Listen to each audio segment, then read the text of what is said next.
Nagoro adalah desa yang sangat unik. Desa yang terletak di Pulau Shikoku, Prefektur Tokushima, Jepang ini memiliki lebih banyak boneka dibandingkan manusia. Boneka-boneka tersebut diletakkan di berbagai tempat seperti pinggiran sungai, tepi sawah, depan toko, hingga ruang kelas.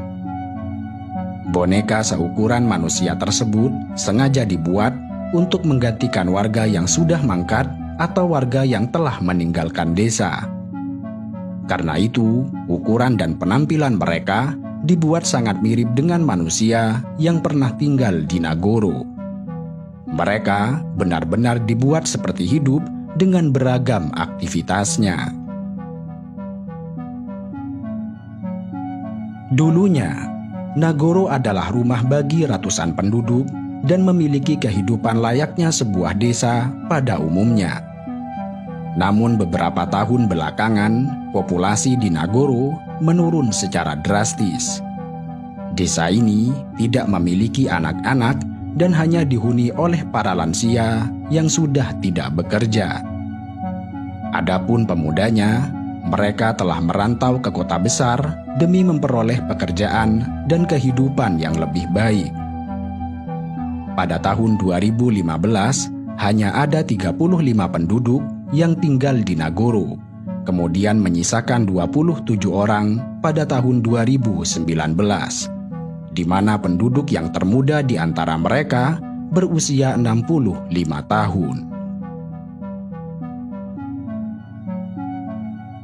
Pada dasarnya, Nagoro adalah desa yang terpencil dan tidak menyediakan banyak fasilitas bagi warganya untuk mendapatkan kehidupan yang lebih baik. Karena itu, desa ini menjadi layak untuk ditinggalkan. Tetapi lebih dari itu, Nagoro juga menjadi gambaran umum mengenai krisis populasi yang tengah mengancam negara Jepang. Meski dikenal sebagai negara yang memiliki banyak kemajuan di berbagai bidang, nyatanya Jepang sedang mengalami krisis yang serius, di mana diperkirakan bahwa penduduk Jepang akan punah pada tahun 2040. Selama 10 tahun berturut-turut, Jepang mengalami penurunan populasi yang membuat rumah-rumah tampak kosong dan memaksa beberapa sekolah harus tutup. Negara ini menempati peringkat ke-11 dalam daftar peringkat populasi penduduk yang terbanyak di dunia. Pada tahun 2017, terdapat 900.000 bayi yang lahir di negara ini. Tetapi pada tahun yang sama, terdapat sekitar 1,3 juta penduduk yang meninggal dunia.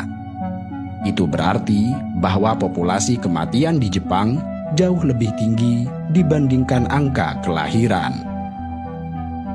Selain jumlah kematian yang lebih tinggi dibandingkan angka kelahiran, faktor lain yang menyebabkan menurunnya populasi di negeri Sakura ini adalah keengganan untuk menikah.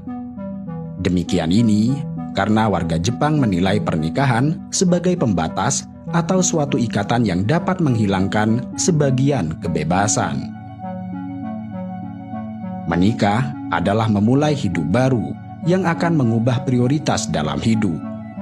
Dengan menikah, kesempatan terhambatnya kebebasan akan semakin lebar, sehingga mereka akan kesulitan untuk melakukan hal-hal yang mereka suka atau memperoleh karir yang cemerlang.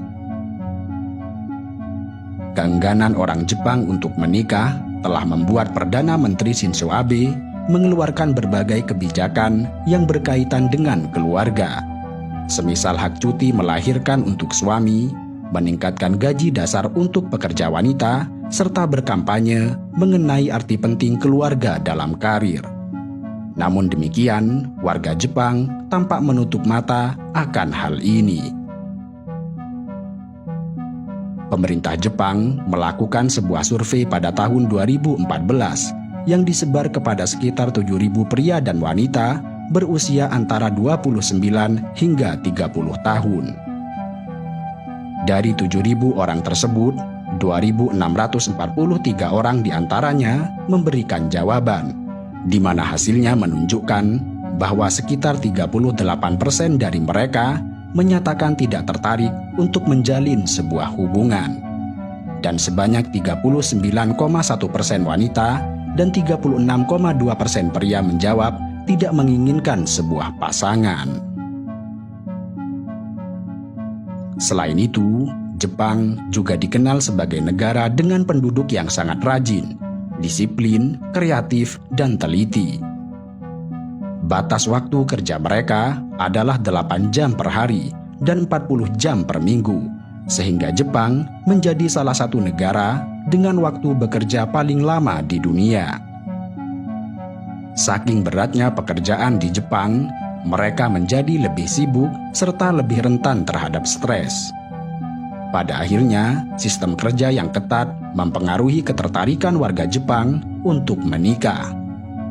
Pekerjaan yang tidak kenal lelah, disiplin, kecepatan proses kerja, membuat mereka tidak menghabiskan waktu dengan keluarganya.